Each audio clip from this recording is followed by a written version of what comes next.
Bonjour, c'est Jules Lavie pour Code Source, le podcast d'actualité du Parisien.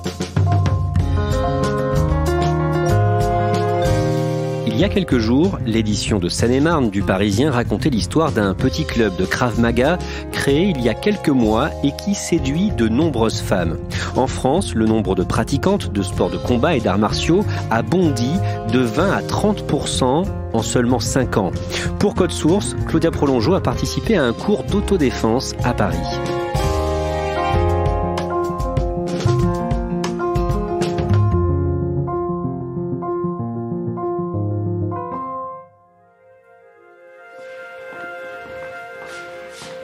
Pour comprendre ce qui animait ces femmes et ce qu'elles trouvaient dans l'autodéfense, j'ai contacté une association, Self Collective, dont une proche m'avait parlé. Plusieurs fois par semaine, cette association loue des salles dans Paris pour y apprendre aux femmes à se défendre en cas d'agression. C'est là que j'ai rencontré Nora, une photographe de 30 ans qui depuis 2 ans vient suivre ses cours. J'étais une petite fille très timide et très discrète. J'ai jamais dit quoi que ce soit, même je fuyais tout type de conflit, que ce soit en famille ou entre amis. Je voulais vraiment pas faire de vagues. Je me mettais dans un coin et j'observais et j'étais gentille, quoi. Adolescente, pareil, presque pire. J'étais très à l'aise en petit comité, mais tout de suite, quand il y avait des grands groupes, on me voyait plus, quoi. J'avais beaucoup de mal à prendre ma place, à me sentir légitime. Enfin, tout ça, c'était un peu compliqué, même adolescente. Comme finalement beaucoup de femmes, et sans doute des hommes, Nora s'est souvent sentie mal à l'aise et vulnérable dans la rue. J'avais eu des moments un peu de peur, surtout quand il y avait eu une histoire de quelqu'un qui se baladait, qui agressait les filles chez elle. Et j'ai eu un gros moment d'angoisse pendant cette période où j'étais pas du tout rassurée de sortir le soir, de rentrer le soir, ni dans le métro, ni dans la rue. J'étais vraiment très, très méfiante. Après, j'ai eu une grosse période de peur, mais ça, je pense que c'est tout le monde après les attentats. Je pense que ça a traumatisé beaucoup de gens. C'est de la violence globale, c'est pas une personne qui s'attaque à une personne, mais ça m'a beaucoup affectée, en fait, cette histoire aussi. Aujourd'hui, Nora se retrouve à frapper dans ce qu'on appelle les pattes d'ours, des sortes de gants rembourrés que tiennent le faux adversaire. Ce qui l'a amenée là, c'est une agression violente, dont elle n'a pas été victime directement, mais qui a eu des conséquences même pour elle. Mon frère s'est fait agresser dans sa voiture, en fait. On a ouvert la porte, on a commencé à le frapper, après il est sorti. Et il y a eu beaucoup de temps avant que les gens se rassemblent aussi et les séparent. Et il s'est quand même pris une barre de fer dans les côtes, donc ça aurait pu être très grave si ça avait touché la colonne vertébrale. Il était avec sa femme quand ça s'est passé et il a voulu la protéger. Je pense que sur le coup, il n'a pas trop réalisé et je pense qu'il n'a pas voulu le montrer, mais ouais, ça a été quand même un trauma. Il est assez baraqué, il est assez fort et il s'est fait agresser dans le 15e à 17h un samedi. Et à partir de là, ça m'a un peu choquée. Je me suis tout d'un coup pas sentie en sécurité, en fait. J'ai été au courant dans la journée, le jour même. J'ai eu un pic d'angoisse et de stress. Après, il a tout de suite voulu relativiser en disant qu'ils avaient rien, mais il a vu un médecin. Il a été arrêté quelques jours. Et toi, t'avais pas imaginé que ça pouvait lui arriver ? Non, pas vraiment, non. On se pose pas trop ce genre de questions. Très peu de temps après, Nora cherche des cours d'autodéfense, en suit quelques-uns et finit par en partir assez rapidement. Je sais qu'au début, j'ai fait un cours le plus proche de chez moi, qui était un autre cours de salle défense pendant quelques mois. Et après, je suis tombée sur Self Collective. C'était une révélation. J'ai tout de suite voulu revenir. En fait, je me sentais très en sécurité. Ouais, vraiment un bien-être où tu te sens à ta place en fait dans le cours et tu sens une forme de lien que tu crées assez vite avec les femmes qui sont là aussi. C'est ça qui est génial, c'est qu'on apprend à se battre mais dans une forme de légèreté assez important. Le cours du jour est dispensé par Armand Obadia. C'est-à-dire que chaque mouvement doit être fait normalement en synchronisation avec l'autre pour l'éviter de justesse. Mais celui à l'origine de tout ça, c'est son frère, Nathan, un ancien passionné de Krav Maga. Moi, j'étais prof de Krav Maga en plus de mon job d'ingénieur. Et puis, à un moment donné, j'ai tout quitté pour donner des cours de self-défense. Et c'est vrai que le Krav Maga, ça a été une passion pendant plus de 12 ans. C'est de la self-défense purement physique. Et moi, j'ai atteint une limite personnelle avec le Krav Maga puisque je savais me défendre physiquement. En revanche, savoir dire non et gérer les conflits verbaux de façon constructive, ça, c'était pas du tout dans ma formation. Et j'ai développé Self Collective, qui est une méthode pour avoir plus confiance en soi dans les situations déstabilisantes. Ça peut être vraiment la petite contrariété ou l'agression physique en passant par des émotions désagréables. Et il y a toute une part de la méthode qui est dédiée aux femmes pour pouvoir se sentir plus en sécurité dans l'espace public, chez soi, dans le milieu professionnel. Et pourquoi l'orienter plus pour les femmes alors ? Déjà dans mon club de Krav Maga, pendant tout mon cursus à moi, eh bien, je voyais les femmes arriver dans le club et une grande majorité repartir quelques mois après, ou en tout cas ne plus venir aux cours, peut-être parce que les cours n'étaient pas totalement adaptés à leurs besoins. Et aussi, il y avait mes petites sœurs qui commençaient à grandir à l'époque et je voyais bien qu'il y avait un besoin de se sentir plus en sécurité dans la rue, en rentrant chez soi le soir, etc. Donc oui, il y avait clairement un besoin et c'est là où j'ai essayé de comprendre quel était vraiment l'axe qui allait répondre le plus possible à ce besoin de confiance et de sécurité. Donc c'est vraiment une méthode qui est basée sur la self-défense physique à la base et ce qui permet en fait par la suite d'avoir beaucoup plus confiance dans tout type de situation puisque dès qu'on est face à une situation où on ne sait pas vraiment quoi faire, où on est carrément déstabilisé, eh bien le but c'est de savoir que bah oui, on a les ressources pour pouvoir s'adapter et rester en mouvement. Tout ce que décrit Nathan, c'est ce qui a manqué à Nora dans les premiers cours de self-défense qu'elle avait pris. J'avais un peu appris ce que j'avais à apprendre, je me sentais un peu tournée en rond, on faisait un peu les mêmes mouvements, j'avais fait un peu le tour. En fait, on nous apprenait pas du tout à relâcher notre corps, c'est-à-dire qu'on était en permanence dans la tension et dans la force de la frappe. Alors que là, on apprend vraiment à détendre notre corps par la respiration, à pouvoir s'adapter et en faire vraiment justement une force en fait. C'est dans la détente qu'on trouve notre force.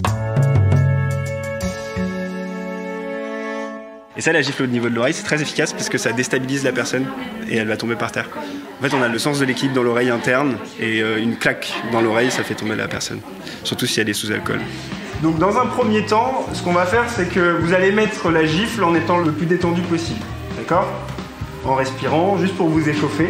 En mettant des gifles, souvent on fait une petite anguille corporelle, c'est-à-dire qu'on va se détendre avant de mettre la gifle et on va se rendre compte qu'en fait ça a vraiment beaucoup plus de puissance qu'une gifle qui est faite en tension. Très bien. Dosez votre force, allez-y progressivement. Là, c'est vraiment un bac à sable pour vous mettre dedans. Vous pouvez augmenter la force un petit peu. Changez de côté. Elle a frappé que des parties qui pouvaient vraiment m'handicaper, d'accord ? Frapper soit dans la tête, soit dans les parties, soit dans les côtes. Surtout respirer et rester détendu, d'accord ? Alors là, on travaille un peu le lâcher-prise et la spontanéité sur comment réagir en fait quand on est dans une position, quel est le mouvement le plus simple qu'on peut avoir à faire, le plus logique pour notre corps, qui va atteindre des parties de notre agresseur qui sont les plus vulnérables en fait. Donc déjà, pour vous dire en fait la différence entre le non et le stop, c'est que le non n'a pas forcément été respecté durant l'enfance. Typiquement, va te brosser les dents, non. Si, tu y vas quand même, tu n'as pas le choix. C'est pas acté le fait que non, c'est vraiment définitivement non. Alors que stop, il y a un truc qui change. Le stop est définitif, d'accord ? Il change vraiment les choses. Mon rapport à l'espace public s'est mis à changer assez vite, parce que du coup j'ai assez vite fait un booster qui est le stage de 25 heures, où on apprend évidemment à se défendre. On a plusieurs techniques de défense, mais on a aussi des cours pour poser sa voix de façon très simple, avec des phrases très simples, juste au début, par exemple, dans l'observation. Par exemple, si on prend le bras, on va dire « vous êtes en train de me prendre le bras ». C'est tout bête, mais c'est juste une observation pour déjà un peu déstabiliser la personne et se faire entendre auprès des gens autour. 3, 2, 1, stop ! Ouais. Pendant ce stage, je me souviens qu'on avait essayé de me voler mon sac en fait, et sans même que je réfléchisse, j'ai pu poser ma voix, alors que j'avais vraiment galéré pendant le cours à sortir la voix. Et en fait, le corps, il s'est imprégné quand même de quelque chose. Et du coup, j'ai tout de suite réagi. Je me suis arrêtée, j'ai dit lâchez mon sac, mais sans même que je réfléchisse en fait. Et rien que pour ça, je me suis fait waouh, c'est assez impressionnant. Je me souviens que j'avais le sourire après, j'ai marché d'un pas encore plus franc, surtout que 2 personnes se sont arrêtées du coup. Je me suis sentie en sécurité aussi à ce moment-là. Et puis ouais, après, j'avais une assurance encore plus forte qu'avant. Même aussi au niveau de ma posture, quand je me baladais dans le métro, mon regard, ma marche, ce côté quand même un peu plus confiant qu'on peut refléter. J'avais moins peur de lever la tête et de regarder ce qui se passait autour de moi. Ma perception en fait générale a vraiment commencé à se modifier à ce moment-là. Le moment que l'on connaît tous, où agressé, on est tellement choqué et apeuré qu'on ne réagit pas, s'appelle le freeze. Et les cours dispensés par Self Collective permettent aussi de les appréhender. Le freeze, donc le fait de se figer, ça m'était déjà arrivé quand j'avais 16 ans au cinéma. En fait, quelqu'un s'est touché en me regardant. Il était juste à côté de moi et il tournait la tête vers moi et il se faisait plaisir, quoi. J'étais complètement tétanisée et en fait pendant 45 minutes je n'ai pas bougé du tout. J'avais une amie à côté de moi, j'ai rien pu lui dire. J'étais complètement figée. Et j'ai réagi qu'à partir du moment où il m'a frôlé la jambe. Et du coup, j'ai dû dire quelque chose, je sais plus, je vous dérange pas, ou un truc comme ça, mais très bas et pas du tout. Et il est parti. Mais en fait, je me souviens qu'après, je suis sortie, j'ai complètement craqué. Je m'en suis voulu, ce qui est bête aujourd'hui, mais déjà, je réagirais pas de la même façon. Et sans vouloir, c'est se rajouter de la culpabilité, ce qui est pas forcément sain.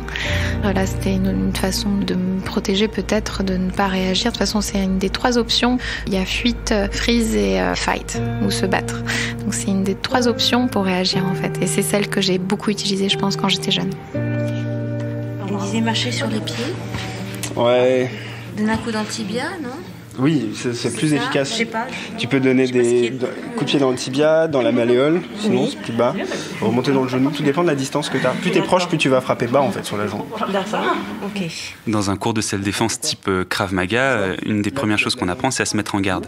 Sauf que dans la vie réelle où il n'y a pas forcément une menace physique imminente, et si jamais je veux maximiser les chances d'apaiser une situation de tension ou de conflit, vraiment le mieux c'est d'éviter d'être en garde. Et donc, première chose à faire, au lieu de se mettre en garde, c'est de respirer.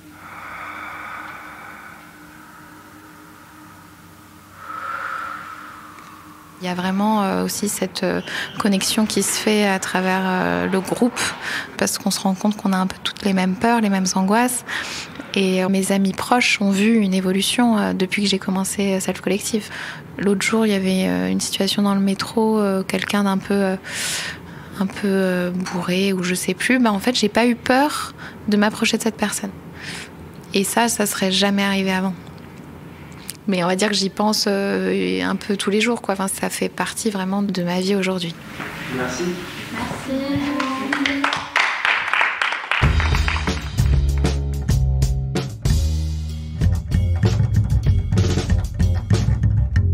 Claudia, pour ce reportage, tu as fait toi-même des exercices d'autodéfense.